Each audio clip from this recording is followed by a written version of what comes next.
இந்தியாவில் முனைப்புடன் தற்பொழுது விளங்கி வரும் விவசாய துணை தொழில்களில் ஈமு வளர்ப்பு முன்னணியில் செயல்பட்டு வருகிறது. கால்நடைத்துறையில் மனித சமுதாயத்துக்கு தேவைப்படும் பல அரிய பொருட்களை கொடுக்கும் வல்லமை இந்த ஈமு பறவைக்கு உண்டு. ஆஸ்திரேலியாவின் தேசிய பறவையான ஈமு இன்று அமெரிக்க ஐக்கிய நாடுகளில் முன்னணி தொழிலாக மாறியுள்ளது.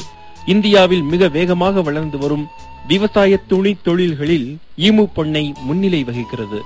கோழி இன வளர்ப்பு துறையில் 18 வருட அனுபவத்துடன் அறிவியல் மற்றும் ஆக்கப்பூர்வ செயல்பாடுகளுடன் ஈமு உற்பத்தி துறையில் தமிழகத்தில் முன்னணி தொழில் நிறுவனமாக விளங்கி வரும் Jeevan emu care India private limited நிர்வாக இயக்குநரும் தமிழ்நாடு ஈமு அசோசியேஷன் செயலாளருமான திரு வி ராஜபாண்டியன் அவர்களால் தமிழகத்தில் முதல் முறையாக வணிக சுழற்சி பண்ணை முறையில் ஈமு பண்ணைகளை ஊக்குவித்து ஈமு உற்பத்தி பொருட்களை சந்தைப்படுத்தும் பொருட்டு Jeevan emu care India private limited நிறுவனம் துவங்கப்பட்டுள்ளது.